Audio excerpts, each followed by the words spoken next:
Hello and welcome to this video lesson. We're going to talk about the Unit 6 test that y'all just took. And I went over some of these questions in class, but let's talk about it nonetheless. So, number one, which is a valid way or which is not a valid way to declare an int array? And these are actually all valid ways to declare an int array. You can either say int array, and this is the one that I bias myself towards often. It just makes more sense to me. Not that it really matters, but to say int array and then the name of the variable, that just is how I usually do it. However, you are allowed to say int and then the name of the variable and then the brackets, and that is totally fine. It does work. And then furthermore, finally, you are allowed to declare an array using a array literal, which is this part. That's the array literal right there.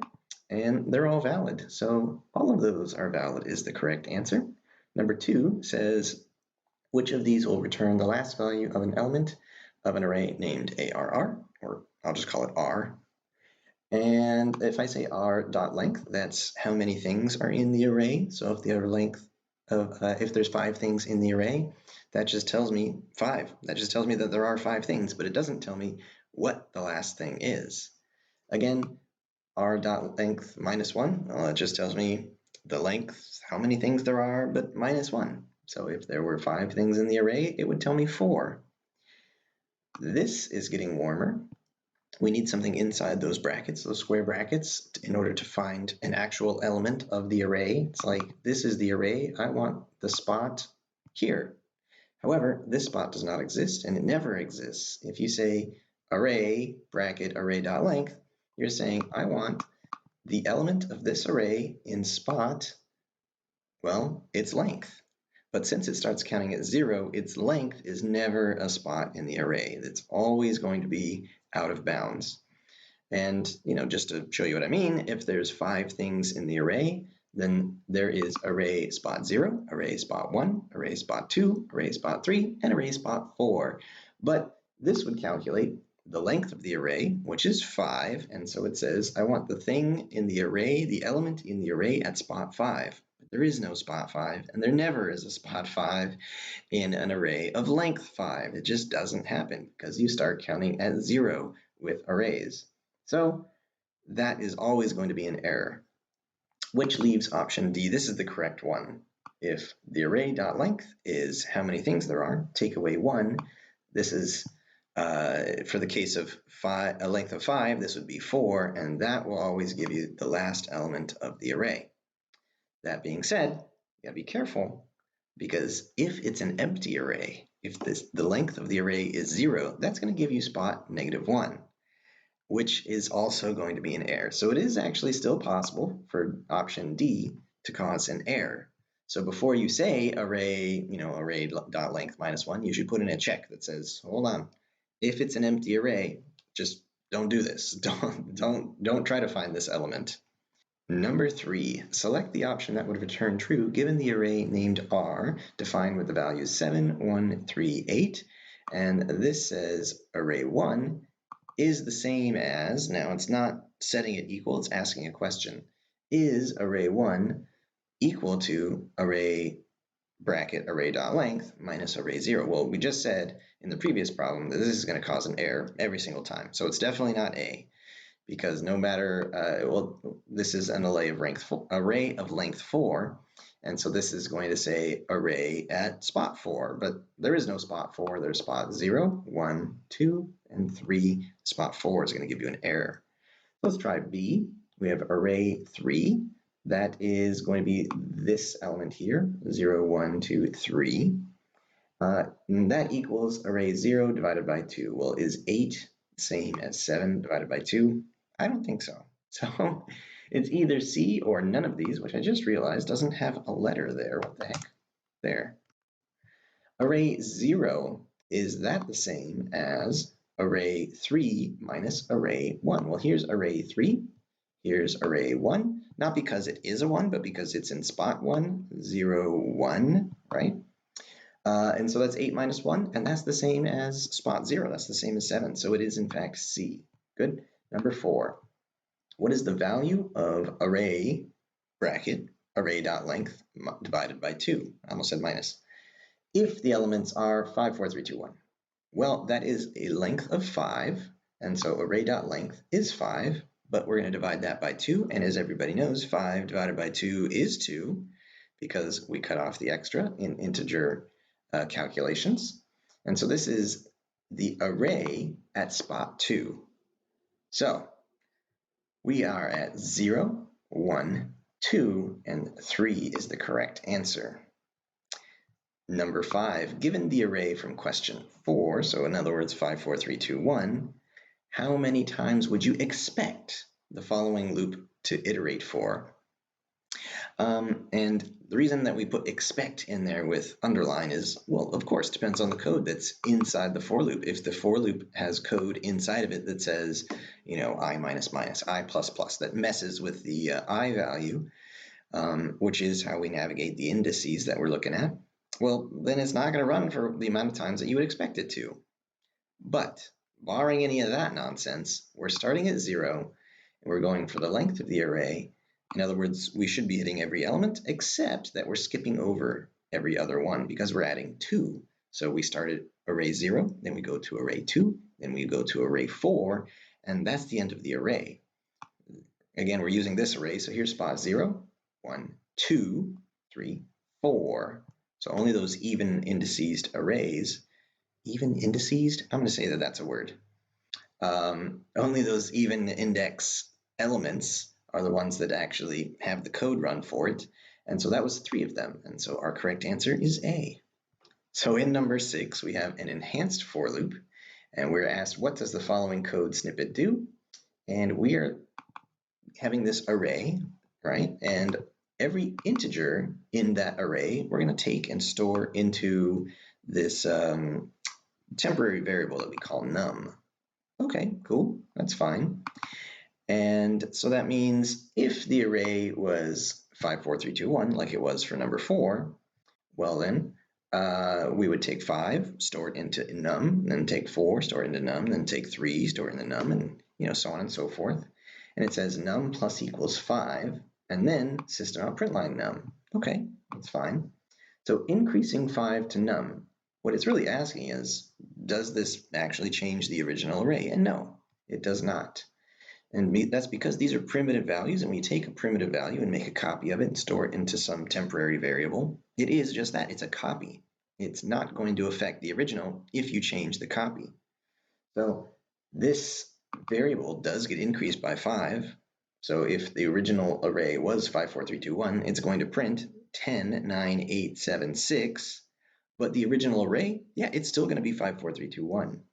So the correct answer is B. It would print out 5 more than whatever the array had, but that's it. It's not going to actually change the array. So with that, we get into some code that we're supposed to look at, number 7. What do you think is supposed to be happening here? And I saw a couple of different answers, but the main one that, kind of the one that I would have expected and what I was thinking when I wrote this, not to say there weren't other answers that were valid, but what I was thinking when I wrote this is that you have this array and some other integer, and you're asking, when the elements of the array are greater than this other integer, then increase 1 to the counter. There were some people who saw other things, though. They mentioned things like basically counting the length of the array. And that's valid too. If you see that and you see a way that you can change the code to make that happen, because after all, this is code that doesn't compile, well, that would be fine. So what would need to change? Well, the main thing here is, and this is true for so many problems, is that we need to get matching data types. We are comparing foo, which is an int array, to bar, which is just an int. It's like comparing a whole laundry list of numbers to one number, and that you just can't do that. You need to compare same thing to same thing. And so that's what's wrong with this one, and that's why it won't compile. Now that being said, I have a few moments later. Question 7 as code. Come on over here. And let's see it. I have made this change where I said I put in foo I. And basically this says I want not the whole array, but I want the the element of the array at spot I. And since I starts at 0 and goes for the entire length of the array, this is my way of saying I want every single element in the array to be compared to bar. And then each element that's greater than bar increases 1 to the count. And so that's the difference between just saying foo and saying foo I. All right, cool. So let's move on. And on to number 8, it says we are finding we have a method that's intended to find the index of the first element in a string array that contains some keyword. Okay, fine. And we don't have to write this. We don't have to do none of that. We don't, not even pseudocode. We just need to discuss the return type and the parameters that this method would need. Well, it is supposed to find the index of an element, not an element itself. So although it is a string array, the index of any array, of any element of any array, is always going to be the same thing. It's always going to be an integer. Sorry if you hear my birds. They're going crazy about something. But the index is always an int, so the return type should be an int. If you are finding an index of anything to do with an array, doesn't matter what that array represents, then your return type is going to be an integer. As for the parameters, what information that you need to give this method in order to work, well, it needs the string array, right? Unless that string array happens to be an instance variable already, and then it needs the keyword to check for. Like, how do I know what to look for unless you tell me what to look for, right? So that is what I would say for number 8. Integer return type, string array, and string parameters. And that moves us on to number 9. Number 9, some people overthought, really, what advantages do they offer? Well, you can keep track of a lot of information in one variable. That's why we use arrays. What disadvantages do they come with? People were saying like, oh, they're harder to use, or if you get them wrong, then your code won't work. It's like, yeah, that's true of any code, though. If you mess up code, it doesn't work. But the really disadvantageous part about it is that their size cannot be changed. If you make an array of size 10, it is always going to be an array of size 10. You need to make an entirely new array if you want to change the size of it. That's the disadvantage of it. And that's pretty much it. That's all you had to say. Moving on to number 10, this is one that we kind of did in class, and I have another version of it. Let me just open that up real quick. And whoa, what just happened here? All right, I'm not sure what that was about, but this is more like it. So we have question 10 here, and the question says that we have this class called student, and that class keeps track of the first name, last name, grade, and whether the student is annoying. And those are the instance variables that we care about for this class. Could there be more? Sure, but those are the only ones that we're concerning ourselves with in this program. And the teacher, me, is looking for his favorite student. Okay, that's fine. And that's going to be the student with the highest grade that is also not annoying. Okay, cool. So that means if everybody's annoying, nobody's my favorite. And so that's the task, right? And we're supposed to write some pseudocode for that. Okay, fair. Well, let's go ahead and look at the actual student class, which I also have. There it is. And it's simple. We have first name, last name, grade is annoying. And we got a simple constructor.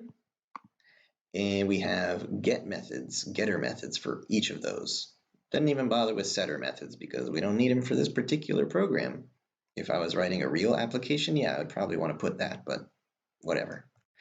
So anyways, we make this array, an array of students, and it's called students.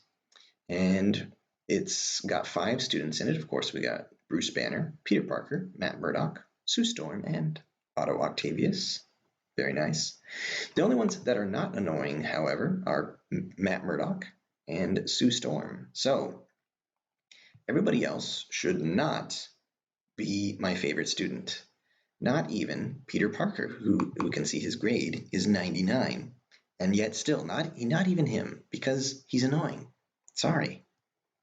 So I'm going to print my favorite student from this array. I want to print his first name. And so I expect when I run this, I expect Matt to be printed out. And so let me go ahead and try that. Let me drag this over to the screen over here. You can see I got a bunch of stuff over here. And where are we? Question 10, right? So I'm going to run it. And there it is. It says Matt. Very nice. And let's look at the code for it. Basically, in this version of it, because I made 2 versions of it, we keep track of the index where I find the favorite student so far and the highest grade so far. And in order to do that, well, I'm going to go through the entire array, hence a for loop, start at index 0, which is going to be student 0. So in other words, we're going to be checking out Bruce Banner first. But we're going to go for the entire length of the array. If that student is not annoying, so the student in spot I, this is a student, we're going to find out if they're annoying. If they're not annoying, then we go ahead and double check. Let's find their grade next. If that student's grade is higher than the highest grade that I've found so far, well then, remember that index, that's their location. So for instance, Bruce Banner and Peter Parker will fail on that first part. They're both annoying. But then Matt Murdock, he is not annoying, and so we go on and check. What's his grade? 72? Is that greater than the highest grade that I've seen so far? And since it hasn't changed yet, that's -1. Yeah, 72 is bigger than -1. Go figure. So I remember his index. That would be index 2. That's his location. And I remember his grade. That's 72. Cool. And do that for every student. The next student, by the way, also not annoying. That's Sue. But Sue's grade, when I say get that student's grade, that's only 15. And that's not higher than the highest grade that I've seen so far. And so this code will not run. I don't remember Sue's spot, and I don't remember her grade either. Just move on to the next student. Okay, and once the for loop is done, I ask, if this index is greater than 0, greater than or equal to 0, then return the student. The student at this index that I told you to remember, right, computer? Otherwise, return null. So what's this about? Well, what if all the students were annoying? If every single student was annoying, then I don't have any favorites, and I would return null, nobody. So not one of those students are my favorite. So that's what that's about. Okay, cool. I have another version of this, and this is in 10b. And same student, same everything, but rather than remembering the index or the grade, I just remember the student itself, him or herself. And so I'm going to call this student favorite. Okay, this is just a temporary variable. And I set it equal to the first student, the student in spot 0. And so that student is Bruce Banner. And you might be thinking, but wait a second, Bruce Banner's annoying. I don't want that to be my favorite student. I'll get to that. So same deal, go through all the students. If the student that I'm checking is not annoying, and that student's grade is better than my favorite student so far's grade, then my favorite is now not the index or anything, but it's actually that particular student. So remember that student variable, that object. And here's where I handle that case where what if every student is annoying? Well, in that case, that favorite variable, it's still going to be remembering an annoying student. And so I say, yeah, hold on a second, do one more check for me. If favorite is annoying, or rather if they're not annoying, then yeah, go ahead and return my favorite, please. But if they are annoying, then return null. And so that's my double check to make sure that I don't return an annoying student. So that's one thing that you can do to kind of get around that problem. So that's 2 ways of doing this. And by the way, there's more ways that you could do this. I could change this into like an enhanced for loop. I could say student favor or something like that. Not even favorite, because this would be my favorite student, but student like I don't know, current student, in the student's array. This would require some changes. For instance, there's no more I, so I would have to change a couple of things to talk about the current student rather than student I. But, you could do it. Not a big deal. Let me put this back before I forget, though. There we go. And we move on. Number 11 says, write a method that returns true if the array has multiples of 3 and false if it doesn't. And bonus point, do this with an enhanced for loop. Well, I did it with a regular for loop, I did it with an enhanced for loop, and I also did it the wrong way that I saw several students do. And so let me open up that. This is question 11. And let me close all this junk. Okay, so question 11 says, has multiple of 3. This is the correct way of doing it using a regular old for loop. The for, blah, blah, blah, blah, blah, nums dot length, so on and so forth. Standard for loop stuff. If nums I mod 3 equals 0. This is the question to ask if you want to know if something's divisible. Cool. If it is, then return true. And immediately, I don't want to remember anything. I just want to if I find a multiple of 3, return true immediately. That's it. If, however, you get through the entire for loop and you still haven't returned true, that means there are no multiples of 3. Go ahead and return false for me, all right? So there you go. That is how to do this simple task, right? And this would be a find first type of algorithm. If you want to do that with enhanced for loop, oh yeah, that's easy. Instead of nums I and all that stuff, well, for every integer in the array called nums, I want you to grab it and put it into this temporary variable called num and check that variable. Divide it by 3, see if there's a remainder. If there is, return true. If you get through the entire array, well, again, return false. And there you go. That being said, here's the wrong way to do it. I saw several people that had it exactly backwards. And I was still pretty kind if you wrote this, but notice it has multiple of 3 wrong. And the for loop looked great. The if statement looked almost correct, but it says if it's not equal to 0, then return false. And this is exactly the opposite. This would be fine if the question was find out if every element is divisible by 3. And then the first time you find one that's not divisible by 3, then you would return false. You'd say no, not every element is divisible by 3.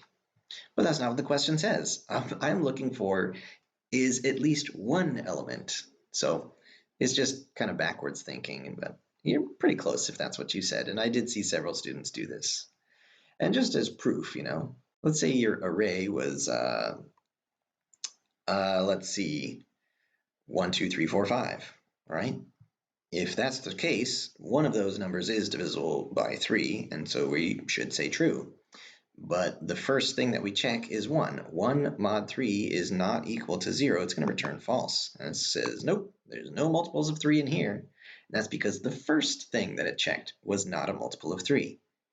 And in fact, the only way that this would return true is if every single thing was a multiple of 3, every single element.